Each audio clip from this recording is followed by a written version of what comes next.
Y a-t-il eu, oui ou non, une genèse de l'Égypte et de la civilisation humaine?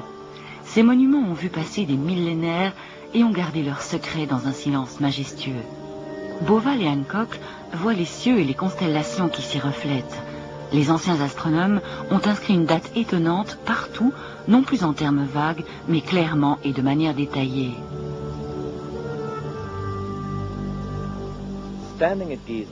À Gizeh, les anciens astronomes étaient face à un horizon ininterrompu de 360 degrés qui les invitait à l'observation des points où le soleil et les étoiles se levaient.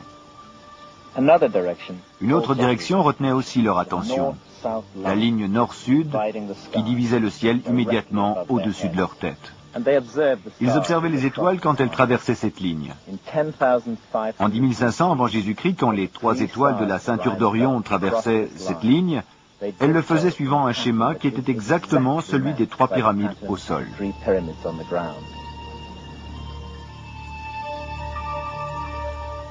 Un autre détail, suivons l'horizon de Gizeh jusqu'à l'endroit où Orion se couchait en 10 500 avant Jésus-Christ.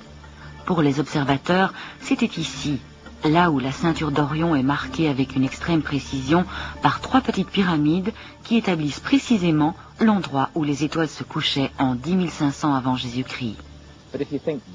C'est loin d'être une coïncidence. Il suffit de regarder le jour magique de l'année où le passage nord-sud des 3 étoiles coïncidait exactement avec le lever du soleil. Ce jour-là, le soleil se levait plein est. Aujourd'hui, le Sphinx va regarder la constellation des poissons. Jetons un coup d'œil sur l'horloge de la précession telle qu'elle était jadis et voyons ce qui arrive. À cette époque particulière, en 10 500 avant Jésus-Christ, le soleil se levait plein est, dans l'axe du Sphinx, à l'apparition de la constellation du Lion. Voici la constellation du Lion qui apparaît à l'horizon et voici le soleil.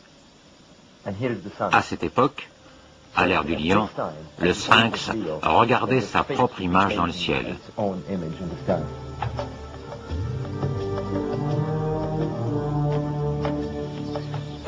Si ça ne suffit pas à vous convaincre, il y a mieux. Pourquoi le Sphinx est-il décalé vers la droite de l'axe principal est-ouest de cette pyramide? Et pourquoi cette chaussée est-elle inclinée vers le sud? Les anciens bâtisseurs de pyramides ne faisaient rien par hasard. Quelle est donc la signification de ce décalage? La chaussée est décalée de 14 degrés. Le Sphinx se trouve légèrement à gauche. Pourquoi?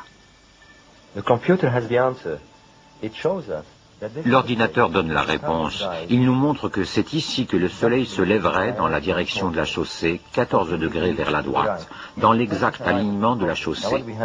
Et qu'est-ce que nous avons ici? À gauche se trouve la constellation du Lion. Comme on peut le voir, elle est à moitié cachée sous l'horizon, avec seulement la tête et les épaules qui dépassent. Voici ce qu'on voyait en regardant à l'est. Le soleil levant dans la direction de la chaussée, et à gauche, le Sphinx à moitié enterré dans le sable, avec la tête et les épaules qui dépassent. C'est exactement ce qu'on verrait quand la constellation du Lion émerge au-dessus de l'horizon, avec la tête et les épaules qui dépassent au-dessus de la ligne d'horizon.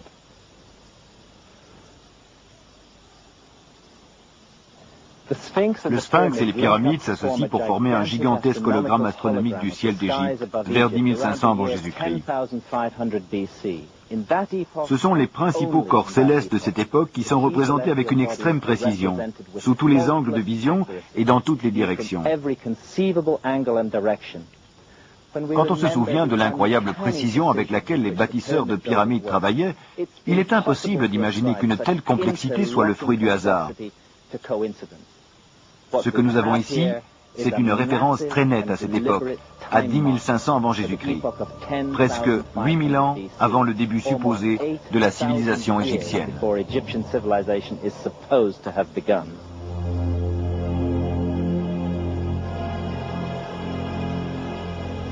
Pour les anciens Égyptiens, il s'agissait de Rosto, la porte du monde inférieur où Osiris régnait sur les morts.